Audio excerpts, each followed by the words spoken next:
Welcome back, and thank you for joining me again in this virtual space. I hope you have enjoyed this course material so far. I have certainly enjoyed reading your responses and interactions with one another. Unlike Kenneth Blanchard, a social scientist who started his journey from the perspective of secular science and became fascinated by the life and the teaching of Jesus Christ, eventually coming to faith, my journey started in my faith and took me to a deeper understanding of the humanity of Christ from scientific perspective. My scholarship began from biblical understanding of leadership and grew in knowledge and experience from social, behavioral, and anthropological research to come to realization of a profound and inspiring truth.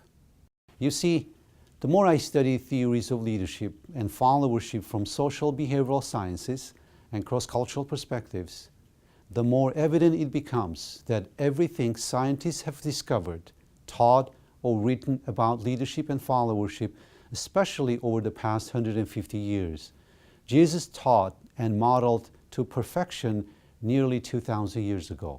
Therefore, I believe he is the greatest historical and at the same time contemporary and universal role model of followership and leadership we will ever know. He himself, with his teaching, transcends time and cultures. Since this is my last video opportunity to share my thoughts with you, I have decided to compare and contrast the teaching of Christ on followership from Matthew 6:38-42 with Milgram's obedience experiment conducted in 1960s. You will read and learn more about his groundbreaking discoveries in chapter 14 of your Art of Followership text. Here are some key points from his research. Ordinary people would follow destructive orders even without hatred toward their victims.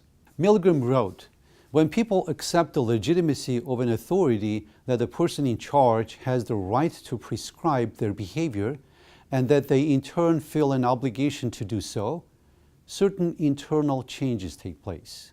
Then he went on to conclude, "Obedience may be ennobling and educative and refers to acts of charity and kindness as well as to destruction.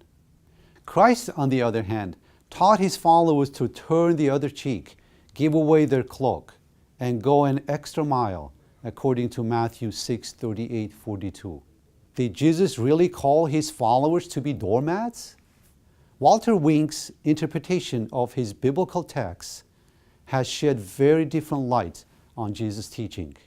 In fact, Christ's advocacy for his poor and powerless followers was neither pacifism nor violence, but the third way, the way of nonviolent, defiant, tough, and courageous, in-your-face resistance, and yet without violence.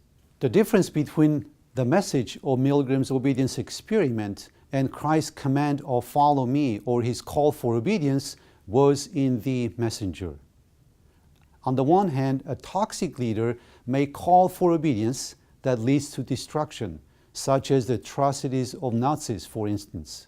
On the other hand, Christ's call for obedience vindicates the dignity of individuals, societies, and nations.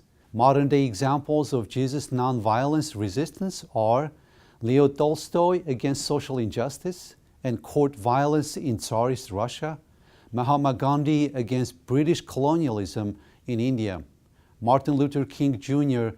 against segregation, discrimination, and racism in the United States, Archbishop Desmond Tutu against apartheid in South Africa, and others. This is a kind of followership is desperately needed today to counter and overcome toxic, unethical, and greedy leaders of the 21st century. According to Chalef, such followership is courageous. Kelly calls it exemplary, while Kellerman terms it as diehard. So where does this lead us? My answer is to study followership with leadership. Really, only a few questions remains for you to answer. Who do you follow?